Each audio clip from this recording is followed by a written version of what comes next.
Hello, my name is Erin Crawford.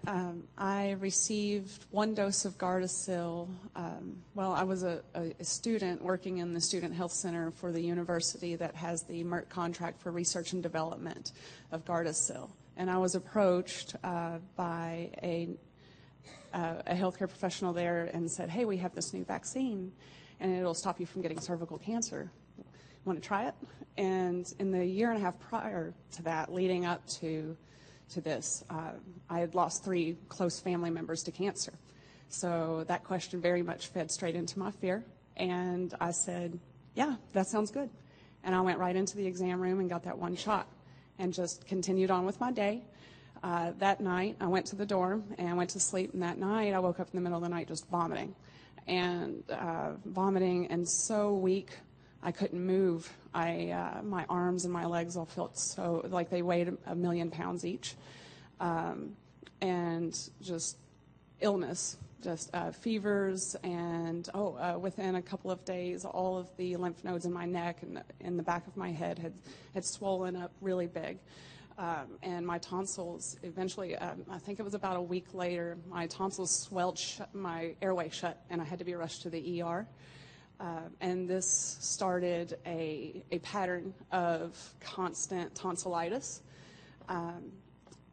From there, and I was getting tonsillitis about once a month at that point, missing about 10 to 14 days of work and school, and I almost fell out of school and almost lost my job. From there, it was about 6 months of this constant illness. I finally actually ended up having an emergency tonsillectomy at one point, and then my menstrual cycle completely stopped, and I knew I wasn't pregnant, and testing ended up showing that I had stage 3 neuroendocrine carcinoma of the cervix, or stage 3 cervical cancer. So the very thing that I was trying to avoid. The interesting thing about this is that 3 months prior to getting that Gardasil vaccine, I had gone for my annual pap smear, and everything was good. Everything, clean bill of health. So in about a total of 9 total months, I went from clean bill of health to stage 3 cervical cancer and chronic tonsillitis to the point where I had to have my tonsils removed. On top of that, if my adrenaline pumped, if I got excited, if I got angry, I would faint. And I started reacting to all kinds of foods that I had never reacted to before. Over the next year and a half, I had several treatments on my cervix for the cervical cancer, eventually leading at, there was the first diagnosis. I had a laparoscopic procedure. A few months later, second diagnosis of cervical cancer, another laparoscopic procedure. A few months later, third diagnosis of cervical cancer. At this point, I had all of my cervix removed. Several months later, even though I didn't have a cervix at this point, I received a 4th diagnosis of cancer. So it was at this point that I actually said, well, the medical community is not helping me.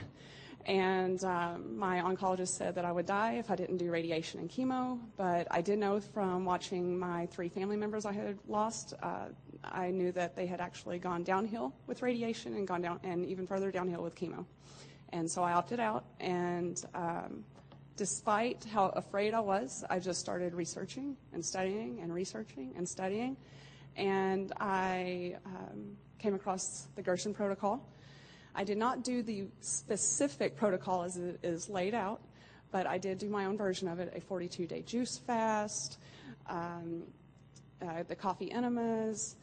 I started all kinds of alternative therapies, infrared saunas, magnesium float tanks, hyperbaric oxygen chamber therapy. I started chiropractic because it was very much a nervous system issue that I was experiencing. Chiropractic 3 times a week, acupuncture 2 or 3 times a week, on and on and on. And I learned about meditation through a yoga instructor, and I started doing meditation. 6 months of constant alternative therapies, and I do mean constant. I went in for testing, and the cancer was gone.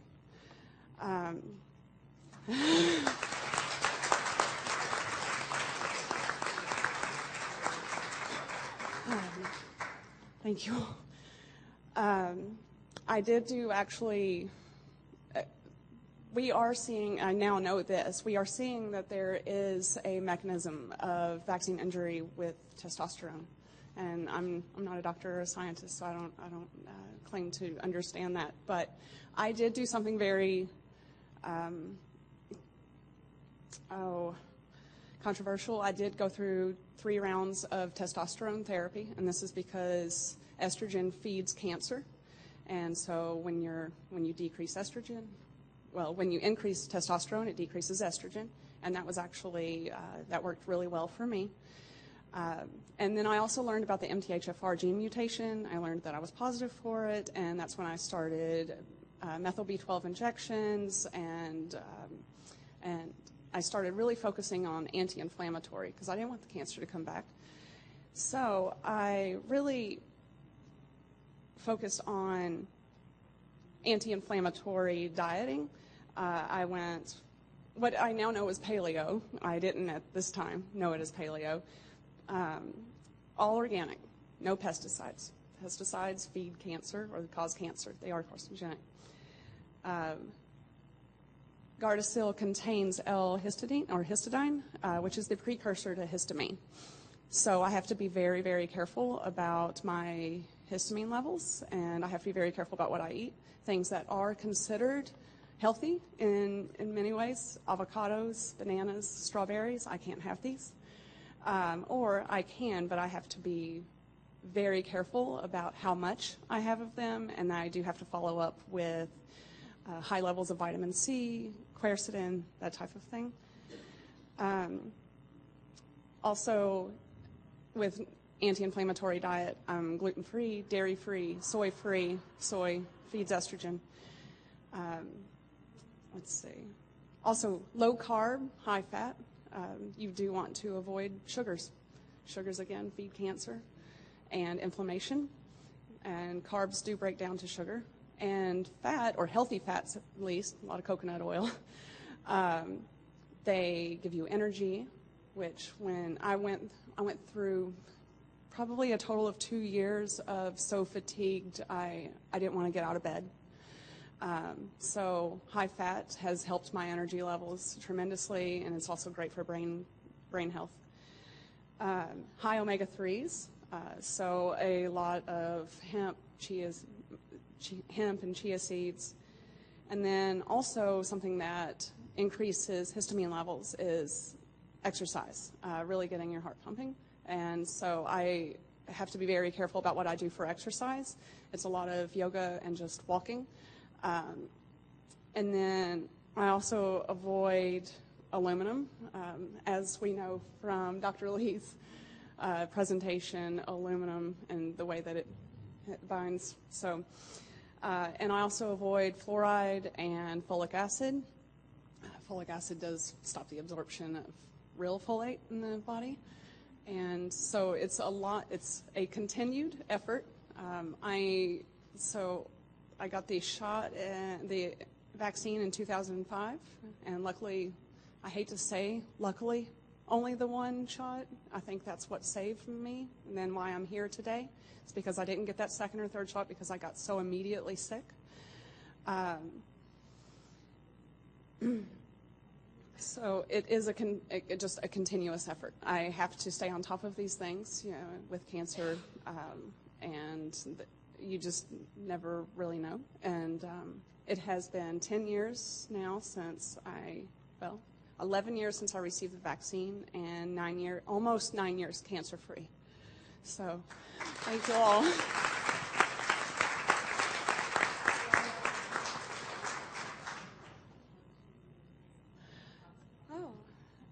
Yes, I did have with my tonsils, with my emergency tonsillectomy, we actually had them saved.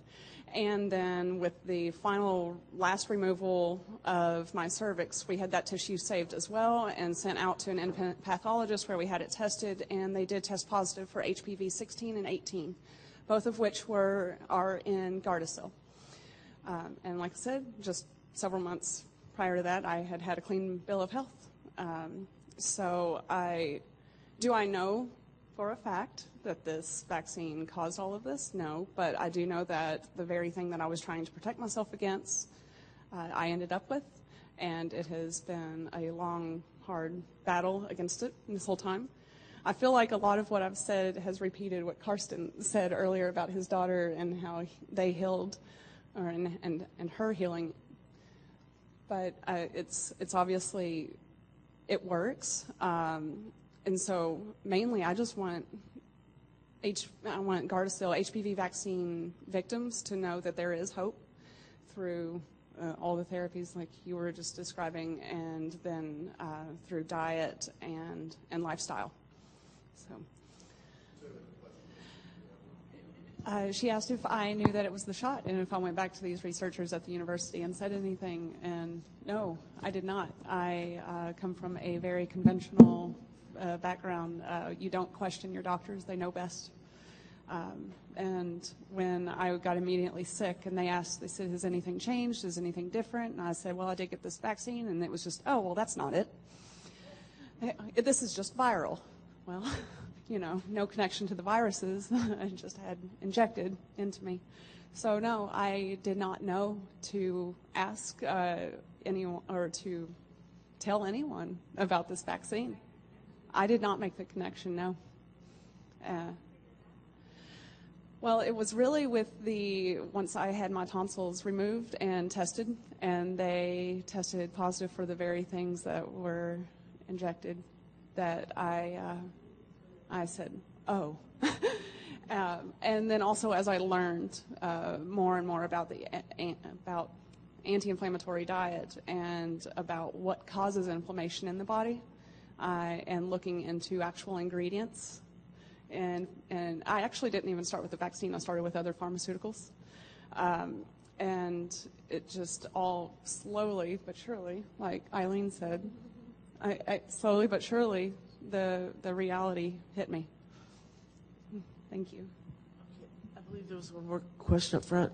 Go ahead. I'm sorry? What is it called?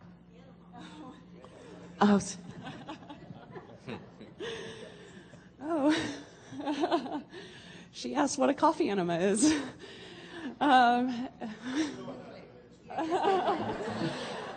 I would say Google that. It's not pleasant to talk about. But it's a big part of the Gershon protocol and has lots of medicinal benefits.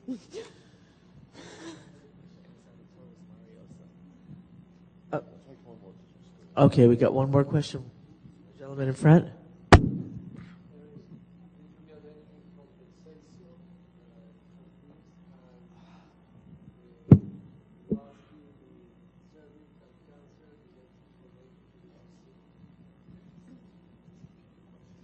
You asked if I received any compensation for my injury, and I did not, because, like I said, it took me a long time to make the connection, and so I made no reports, and it was a good 10, and I honestly haven't pursued compensation. I have mostly just focused on advocacy and trying to let others know about the dangers associated with this vaccine. So no, I didn't even make a report, and I was not compensated. No.